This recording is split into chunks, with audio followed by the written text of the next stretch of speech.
الضربة الأخيرة جول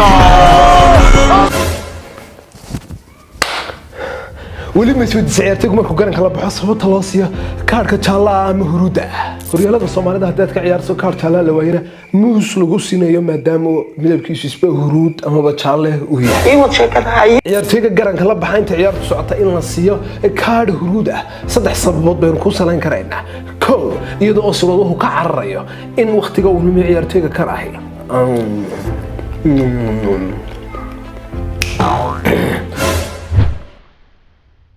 sababta labaad waxaan oran kareynaa iyadoo ciyaartooyda had iyo jeer markay garan kala baxaan garamada xidhay yihiin ee hoose ay ku soo qoraan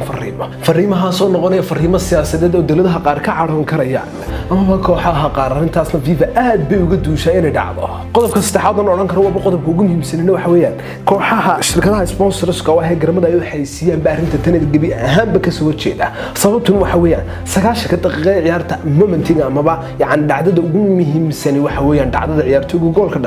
amintaas goolku dhalin ciyaartooyga waxa hayeen indhaha caalamka oo dhan intaas sawir baa laga qaada waxay doonayaan marka garanku uu xiray in calaamadoodu amaba loogadoodu ka soo muuqato si xaysinta ay u baahnaayeen ay u helaan oo dad badan magacoodu u gaadho haddii aad weydiinayso markii ugu horeysay xeerka kan ah kubadda cagta lagu soo daray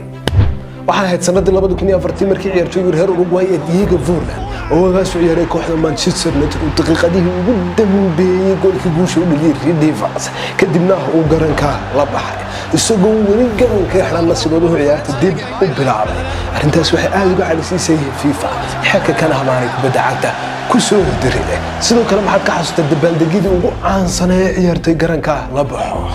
goolkii Sergio Aguero ka dhaliyay kooxda QPR oo lagu tilmaamay inuu yahay goolkii ugu muhiimsan taariikhda kubadda cagta ee Ingiriiska iyadoo Aguero Brooks ugu dambeeyay kooxda Manchester City gacanta ka geliyay horyaalka Ingiriiska oo goolal kaga qaaday kooxda Manchester United Allahumma baani ka dhaxeeyay garamadanna waxaad ka leeyahay Go Sports waa wada season-kan waa original kooxaha oo idil halkan ka dalbo nabadey salaam